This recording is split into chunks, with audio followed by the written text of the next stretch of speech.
Well, since the Industrial Revolution, there's been some what they call long waves of innovation, and we've had 5 of those since the Industrial Revolution, starting with steam, then railways, electrification, mass production, and then the most recent one was information and communications technology.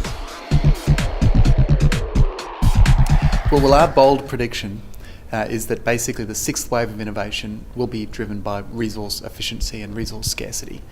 We think that because of a couple of things. One there's almost a perfect storm occurring where on one side we're seeing increasing scarcity of resources. Water's a good example there, where according to a study by the World Economic Forum, the amount of available fresh water around the world is 4,500 billion cubic metres, and we're currently consuming 4,200 billion cubic metres. So on one side we're seeing increasing scarcity, on the other side we're seeing increasing demand. And that same World Economic Forum report forecasts that the demand in China alone was set to increase by 61% from 2005 to 2030. So when you add those things together, you realise something's got to give. And what gives is that people and companies and countries start realising there's a whole lot of different business models that come out when resources become more valuable, that allow us to unlock that or decouple value from resource consumption. And so it's that decoupling of economic growth from resource consumption which is at the heart of the 6th wave of innovation. Well, I think the future, it depends on which future we're talking about, actually. I mean, the story about the 6th wave is really a story of the next 30 to 35 to 40 years.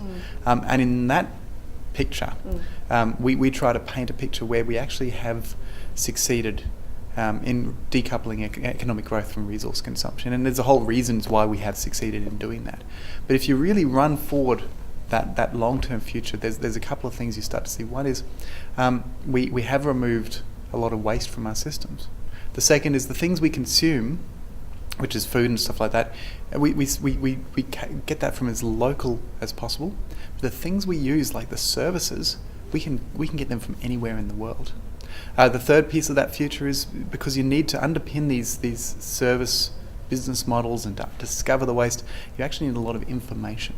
And so what we see is the digital world and the natural world start to converge. And then the final bit, and I guess this is the thing that encompasses all the rest of it, is we start looking a lot more natural. Because nature, actually, if you think about some of those areas that I talked about, getting rid of waste, using waste from one process as the feedstock to another one, running off sunlight, only doing one-way chemical reactions so you can recycle things. When you put all that together, that's how nature operates.